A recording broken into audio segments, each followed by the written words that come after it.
കഴിഞ്ഞ ഓണക്കാലത്ത് ഒരു സുഹൃത്തുമായിട്ട് ഞാൻ സംസാരിക്കുകയുണ്ടായി. സ്റ്റോക്ക് മാർക്കറ്റിലും മ്യൂച്വൽ ഫണ്ടിലൊക്കെ ഇൻവെസ്റ്റ് ചെയ്യുന്ന ഒരാളാണ്. കൊറോണയ്ക്ക് ശേഷം വന്നിട്ടുള്ളൊരു ഇൻവെസ്റ്ററാണ്. അതുകൊണ്ട് തന്നെ മാർക്കറ്റ് ഒരു ഉയർന്നു പോകുന്ന ഒരു രീതി മാത്രമേ അദ്ദേഹം കണ്ടിട്ടുണ്ടായിരുന്നുള്ളൂ. അപ്പോൾ അദ്ദേഹം വളരെ എക്സൈറ്റഡ് ആയിട്ട് പറഞ്ഞത് അദ്ദേഹത്തിൻ്റെ ലാസ്റ്റ് 2 വർഷം കിട്ടിയിട്ടുള്ള ലാഭവും ഇനി അടുത്ത 3-4 വർഷം കൊണ്ട് ഇപ്പോൾ 10-25,000 നിൽക്കുന്ന നിഫ്റ്റി 1,00,000 ആവുമെന്നും, അപ്പോൾ അതിൽ നിന്ന് നമ്മുടെ ഇൻവെസ്റ്റ്മെൻറ്റ് ഏകദേശം ഒരു 50-60 ലക്ഷം രൂപ അദ്ദേഹത്തിന് ഇൻവെസ്റ്റ്മെൻറ്റ് ഉണ്ടെന്നാണ് എനിക്ക് അറിയുന്നത്. അത് 2.5-3 കോടിയൊന്നും ആവാൻ വലിയ താമസം ഉണ്ടാവില്ല എന്നുള്ള രീതിയിലൊക്കെ ഭയങ്കര എക്സൈറ്റഡ് ആയിട്ടാണ് സംസാരിച്ചത്. ഞാൻ അദ്ദേഹത്തിൻ്റെ ആ ഒരു എക്സൈറ്റ്മെൻറ്റ് കണ്ടതുകൊണ്ട് തന്നെ അദ്ദേഹത്തെ ഇങ്ങനെ ഒരു ഓവർ എക്സൈറ്റഡ് ആവരുത് എന്ന് പറഞ്ഞു കൊടുക്കുന്നതിൻ്റെ ഭാഗമായിട്ട് ചില കാര്യങ്ങൾ ഞാൻ പറഞ്ഞു കൊടുത്തു. അപ്പോൾ കാണിച്ചൊരു ചാർട്ടാണ് ഈ നിഫ്റ്റിയുടെ ലാസ്റ്റ് ഒരു 10 വർഷത്തേക്കുള്ളൊരു ചാർട്ട്. ആ ചാർട്ടിൽ നിങ്ങൾക്ക് കാണാവുന്ന പോലെ മാർക്കറ്റ് സ്റ്റഡി ആയിട്ട് കയറി പോകുന്നുണ്ട് എന്നുണ്ടെങ്കിലും പലപ്പോഴും അത് വളരെ വലിയ താഴ്ചകളിലേക്ക് പോകുന്നുണ്ട്, വീണ്ടും തിരിച്ചു വരുന്നുണ്ട്. ആ ഒരു രീതിയിലാണ് മാർക്കറ്റ് മുന്നോട്ട് പോകുക. അതല്ലാതെ 3 വർഷം കൊണ്ട് 4 ഇരട്ടിയൊന്നും ആവാനുള്ള ഒരു സ്ട്രെങ്ത്ത് ഇന്ത്യൻ മാർക്കറ്റിന് ഇല്ല എന്ന് അദ്ദേഹത്തിനോട് ഞാൻ ഡയറക്റ്റായിട്ടല്ല എന്നുണ്ടെങ്കിലും സൂചിപ്പിക്കാൻ ശ്രമിച്ചു എന്നുണ്ടെങ്കിലും ഞാൻ അതിൽ പരാജയപ്പെടുകയാണ് ഉണ്ടായത്. അദ്ദേഹത്തിൻ്റെ വ്യൂവിൽ തന്നെ നിൽക്കുകയാണ്. അടുത്തൊരു 3-4 വർഷം കൊണ്ട് 1,00,000 ആവും എന്ന് ഉള്ള ഒരു വ്യൂവിൽ തന്നെ നിൽക്കുകയാണ്. ഇപ്പോൾ ഈ ഒരു ലാസ്റ്റ് 1-2 മാസം അല്ലെങ്കിൽ ഒരു 3 മാസമൊക്കെ ആയിട്ട് മാർക്കറ്റിലുണ്ടായിരുന്ന ഒരു വലിയൊരു കറക്ഷൻ, അതായത് ഒരു 10-12% കറക്ഷനേ ഉണ്ടായിട്ടുള്ളൂ. പക്ഷേ ആളുകൾ വിചാരിക്കുന്നത് ലോകം അവസാനിച്ചു എന്നുള്ള രീതിയിലാണ് വിചാരിക്കുന്നത്. അങ്ങനെയുള്ള സമയത്ത് ഞാൻ അദ്ദേഹത്തെ ഒന്ന് ചാറ്റ് ചെയ്തിട്ടുണ്ടായിരുന്നു. അപ്പോൾ അദ്ദേഹം പറഞ്ഞതെന്താണെന്ന് വെച്ചാൽ അദ്ദേഹം കുറേ കാര്യങ്ങളങ്ങ് വിറ്റ് കളഞ്ഞു എന്നുള്ളതാണ്.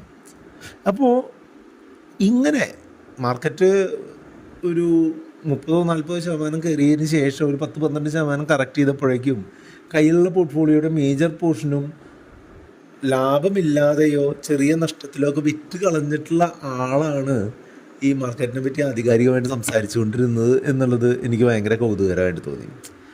നമ്മൾ എല്ലായ്പ്പോഴും സ്റ്റോക്ക് മാർക്കറ്റിനെ ഒരു കോഷ്യസ് അപ്രോച്ച് അല്ലെങ്കിൽ കുറച്ച് ശ്രദ്ധയോടുകൂടി മാത്രം കൈകാര്യം ചെയ്യുക എന്നുള്ളതാണ് എൻ്റെ ഒരു രീതി. നമ്മളൊരു കാരണവശാലും ഓവർ എക്സൈറ്റഡ് ആവുകയോ ഓവർ ആയിട്ട് ഇതെല്ലാം തകർന്ന് തരിപ്പണമായി എന്ന് ഓവറായിട്ട് വിഷമിക്കുകയോ ചെയ്യേണ്ട കാര്യമില്ല എന്നുള്ളതാണ്. കൂടുതൽ ആളുകളും തിരിച്ചാണ്. അതായത് നെഗറ്റീവ് ആണെന്നുണ്ടെങ്കിൽ ഭയങ്കര നെഗറ്റീവ് ആളുകൾ, പോസിറ്റീവ് ആണെന്നുണ്ടെങ്കിൽ ഭയങ്കര പോസിറ്റീവ്. ആ ഒരു കാര്യം ഫോളോ ചെയ്യുന്ന ആളുകൾക്ക് മാർക്കറ്റിൽ കൺസിസ്റ്റൻ്റ് ആയിട്ട് റിട്ടേൺ നേട്ടം നേടാനോ ഒന്നും സാധിക്കില്ല എന്നുള്ളതാണ് എനിക്ക് തോന്നുന്നത്. നിങ്ങൾ ഇപ്പോൾ സ്റ്റോക്ക് മാർക്കറ്റിനെ കൃത്യമായിട്ട് മനസ്സിലാക്കുന്ന ഒരാളാണ്, അല്ലെങ്കിൽ നിങ്ങൾ അതിൻ്റെ ഒരു ഡേറ്റ പോയിന്റ് വെച്ച് മനസ്സിലാക്കുന്ന ആളാണെന്നുണ്ടെങ്കിൽ നിങ്ങൾക്ക് ഇപ്പോഴും പറയാനായിട്ട് പറ്റും സ്റ്റോക്ക് മാർക്കറ്റിൽ പല സ്റ്റോക്കുകളും ഇപ്പോഴും ഉയർന്ന നിലവാരത്തിലാണ്, ഇൻഫ്ലേറ്റഡ് ആയിട്ടുള്ള ഒരു പ്രൈസിങ്ങിലാണ്. ഇത്രയും ഒരു 10-12% കറക്ഷൻ ഉണ്ടായിട്ടും ഇൻഫ്ലേറ്റഡ് ആയിട്ടുള്ള പ്രൈസ് എന്തുകൊണ്ടാണെന്ന് വെച്ചാൽ ആളുകൾ, ഇദ്ദേഹത്തെ പോലുള്ള ആളുകൾ മാർക്കറ്റ് ഒരു ലീനിയർ ഡയറക്ഷനിൽ മേളിലേക്ക് മാത്രം പോകുന്നൊരു സംഗതിയാണ് എന്ന് തെറ്റിദ്ധരിച്ച് വെച്ചിട്ടുണ്ട് എന്നാണ് എനിക്ക് തോന്നുന്നത്. ഇനി പല സ്റ്റോക്ക് കൗണ്ടറുകളിലും ഉണ്ടാവുന്ന കറക്ഷൻ ഈ പല സ്റ്റോക്കുകളെയും നല്ല ബൈയിങ് ഓപ്പർച്യൂണിറ്റിയിൽ എത്തിക്കാൻ സാധിക്കുമെന്നുമാണ് ഞാൻ കരുതുന്നത്. അപ്പോൾ ഇത്തരം ഒരു ഓപ്പർച്യൂണിറ്റികൾ നമ്മൾക്ക് അത്ര പെട്ടെന്നൊന്നും കിട്ടാറില്ല. നമുക്ക് കൊറോണേൻ്റെ സമയത്ത് ഒരു ഓപ്പർച്യൂണിറ്റി കിട്ടി, അതുപോലെ ഉക്രൈൻ-റഷ്യ വാർ സ്റ്റാർട്ട് ചെയ്യുന്ന സമയത്ത് നമുക്ക് അങ്ങനെ ഒരു ഓപ്പർച്യൂണിറ്റി കിട്ടി. അങ്ങനെ 2-3 ഓപ്പർച്യൂണിറ്റികളാണ് നമുക്ക് മെയിനായിട്ട് കിട്ടിയിട്ടുള്ളത് ഈ കൊറോണയ്ക്ക് ശേഷം. അപ്പോൾ അത്തരമൊരു ഓപ്പർച്യൂണിറ്റി ആയതുകൊണ്ട് തന്നെ നമ്മൾ ലാസ്റ്റ് 1-2 വർഷമൊക്കെ ആയിട്ട് മാർക്കറ്റിൽ വന്നിട്ടുള്ള ആളുകൾക്ക് ഈ മാർക്കറ്റിൽ നിന്ന് ലാഭമെടുക്കുക, കൺസിസ്റ്റൻ്റ് ആയിട്ട് ലാഭമെടുക്കുന്ന അത്ര ഒരു കേക്ക് വാക്ക് പരിപാടിയാണ്, വളരെ എളുപ്പത്തിൽ നടക്കുന്ന പരിപാടിയാണ് എന്ന് ചിന്തിക്കരുത് എന്ന് വീണ്ടും ഓർമ്മിപ്പിക്കാനുള്ളൊരു അവസരമാണിത്. ആയിരക്കണക്കിന് ആളുകൾ, ലക്ഷക്കണക്കിന് ആളുകൾ ഇതേപോലെയുള്ള ഒരു ഓവർ എക്സൈറ്റ്മെൻറ്റിൻ്റെ പുറത്ത് മാർക്കറ്റിലും വളരെയധികം പൈസ ട്രാപ്പായി പോയിട്ടുള്ള ആളുകളുണ്ട്. ഫ്യൂച്ചറിലും അതൊക്കെ തന്നെ ഉണ്ടാവും. പ്രൊമോട്ടർമാരും FIIകളും ഒക്കെ നമ്മളെപ്പോലെ സാധാരണ ഇൻവെസ്റ്റർമാരെ എങ്ങനെ ട്രാപ്പ് ചെയ്യണം എന്നുള്ള രീതിയിലാണ് പലപ്പോഴും അവരുടെ ട്രേഡുകൾ സെറ്റപ്പ് ചെയ്യുന്നത്. അതുകൊണ്ട് തന്നെ നമ്മളെപ്പോഴും ഒരു സേഫായിട്ടുള്ള ഒരു ടെറിട്ടറിയിൽ നിന്നുകൊണ്ട് ട്രേഡ് ചെയ്യുകയും ഇൻവെസ്റ്റ് ചെയ്യുകയൊക്കെ ചെയ്യുക എന്നുള്ളതും നന്നാവും. ബുൾ റൺ നടക്കുന്ന സമയത്ത് എല്ലാവരും അഡ്വൈസർമാരാണ്. എവിടെ തിരിഞ്ഞു നോക്കിയാലും അഡ്വൈസർമാരാണ്. സ്റ്റോക്ക് മാർക്കറ്റിനെ പറ്റിയും മ്യൂച്വൽ ഫണ്ടിനെ പറ്റിയും അഡ്വൈസ് കൊടുക്കാത്ത ഒരാളെ പോലും കാണാനായിട്ട് സാധിക്കില്ല. പക്ഷേ ഈ സ്റ്റോക്ക് മാർക്കറ്റ് തകർന്നു കണ്ടപ്പോൾ അഡ്വൈസർമാർ പലരും മാളത്തിൽ ഒളിച്ചതായിട്ട് കാണുന്നുണ്ട്. അതെന്തുകൊണ്ടാണെന്ന് വെച്ചാൽ അങ്ങനെയുള്ള ആളുകൾ മിക്കവാറും വളരെയധികം സമയം മാർക്കറ്റിൽ ഇല്ലാത്ത ആളുകളോ അല്ലെങ്കിൽ മാർക്കറ്റ് താഴ്ന്നു പോകുന്നത് എക്സ്പീരിയൻസ് ചെയ്യാത്ത ആളുകളോ ആണ്. അങ്ങനെയുള്ള ആളുകൾക്ക് ഈ മാർക്കറ്റ് താഴ്ന്നു വരുമ്പോൾ എന്ത് ചെയ്യണമെന്നോ എങ്ങനെ കാര്യങ്ങൾ മാനേജ് ചെയ്യണമെന്നോ ഒരു പ്രാക്ടിക്കലായിട്ടുള്ള ഒരു നോളജ് ഉണ്ടാവാനുള്ള സാധ്യതയില്ല. അപ്പോൾ അങ്ങനെയുള്ള ഒരാളാണ് എന്നുണ്ടെങ്കിൽ, നിങ്ങൾക്ക് അങ്ങനെ ഒരു കൃത്യമായിട്ടുള്ള ഒരു ഇൻഫർമേഷൻ ഇല്ലാത്ത ഒരാളാണ് എന്നുണ്ടെങ്കിൽ, നിങ്ങൾക്ക് ഞാൻ ഈ താഴെ പറയുന്ന കാര്യങ്ങളൊന്ന് ഫോളോ ചെയ്യാവുന്നതാണ്. ഒന്നാമത്തേത്, നമ്മൾ സ്റ്റോക്ക് വാങ്ങുന്നത് അതിൻ്റെ ബിസിനസ് നോക്കിയിട്ടാവണം, അല്ലാതെ അതിൻ്റെ പ്രൈസ് നോക്കിയിട്ടാവരുത്.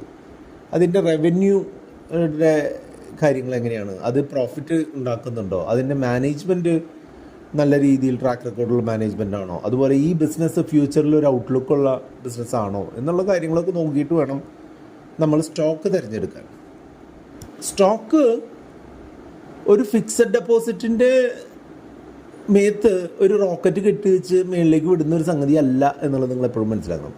ഫിക്സഡ് ഡെപ്പോസിറ്റ് അത് തരുന്ന ലാഭം കൺസിസ്റ്റൻ്റ് ആയിട്ട് ചെറിയ ചെറിയ എമൗണ്ട് ലാഭം തന്ന് മുന്നോട്ട് പോകുന്നൊരു ഇൻസ്ട്രുമെൻ്റാണ് അല്ലേ. അതായത് 1000 രൂപ എന്നിട്ടാൽ അടുത്ത വർഷം 1080 രൂപയോ അല്ലെങ്കിൽ 1060 രൂപയോ കിട്ടും, അല്ലെങ്കിൽ 8% അല്ലെങ്കിൽ 6% ഒരു കൺസിസ്റ്റൻ്റ് ആയിട്ടുള്ള റിട്ടേൺ കിട്ടും.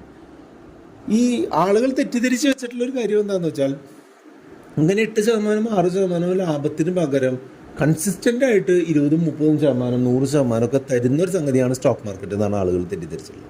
അങ്ങനൊരു സംഗതി അല്ല. സ്റ്റോക്ക് മാർക്കറ്റ് മേളിലേക്ക് പോകുന്ന അതേ സ്പീഡിലും അതിലും ഉയർന്ന സ്പീഡിലും താഴേക്ക് വരാനോ, അതല്ലെങ്കിൽ ഈ മേളിലേക്കും താഴേക്കും പോവാതെ സൈഡ് വൈസ് ആയിട്ട് നിൽക്കാനോ നിന്നിട്ടുള്ള അങ്ങനെയുള്ള ചരിത്രമുള്ള ഒരു സംഗതിയാണ്. അപ്പോൾ നിങ്ങൾ ഇപ്പോൾ നിങ്ങളുടെ കയ്യിലുള്ള സ്റ്റോക്കുകളും മ്യൂച്വൽ ഫണ്ടുകളിലും നിങ്ങൾ കൺവിൻസ്ഡ് ആയിട്ടാണ്, നിങ്ങൾ കൃത്യമായിട്ട് മനസ്സിലാക്കിയിട്ടാണ് വാങ്ങിയിട്ടുള്ളതെന്നുണ്ടെങ്കിൽ ഈ ഒരു സമയം എന്ന് പറഞ്ഞിട്ടുണ്ടെങ്കിൽ ഒന്നുകിൽ ഒന്നും ചെയ്യാതിരിക്കുകയോ അല്ലെങ്കിൽ അഡീഷണൽ ആയിട്ടുള്ള എമൗണ്ട് ഇട്ടുകൊണ്ട് മുന്നോട്ട് പോവുകയോ ചെയ്യേണ്ട ഒരു സമയമാണ്. അതേസമയം തന്നെ നിങ്ങൾ ഈ സ്റ്റോക്കും മ്യൂച്വൽ ഫണ്ടൊക്കെ വാങ്ങിയിട്ടുള്ളത് ഒരു അറിവുമില്ലാതെ ഒരു കാര്യവും മനസ്സിലാക്കാതെയാണ് എന്നുണ്ടെങ്കിൽ നിങ്ങൾ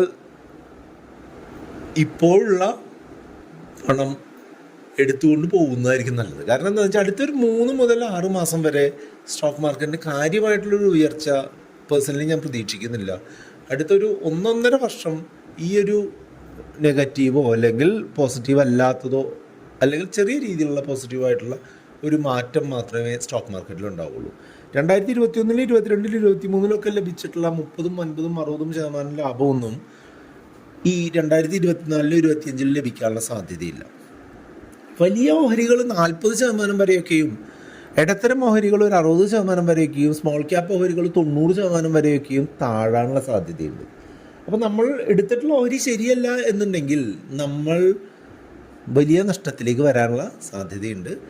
ഈ സ്റ്റോക്കുകളിൽ ലാഭം ഉണ്ടാക്കുക എന്നുള്ളത് കുറച്ച് ബുദ്ധിമുട്ടുള്ളൊരു പരിപാടിയാണ്. നമ്മൾക്ക് നല്ല സ്റ്റോക്കുകൾ തിരഞ്ഞെടുക്കുക എന്നുള്ള പോലെ തന്നെ സ്റ്റോക്കിൽ ലാഭം കിട്ടുന്നതിനായിട്ട്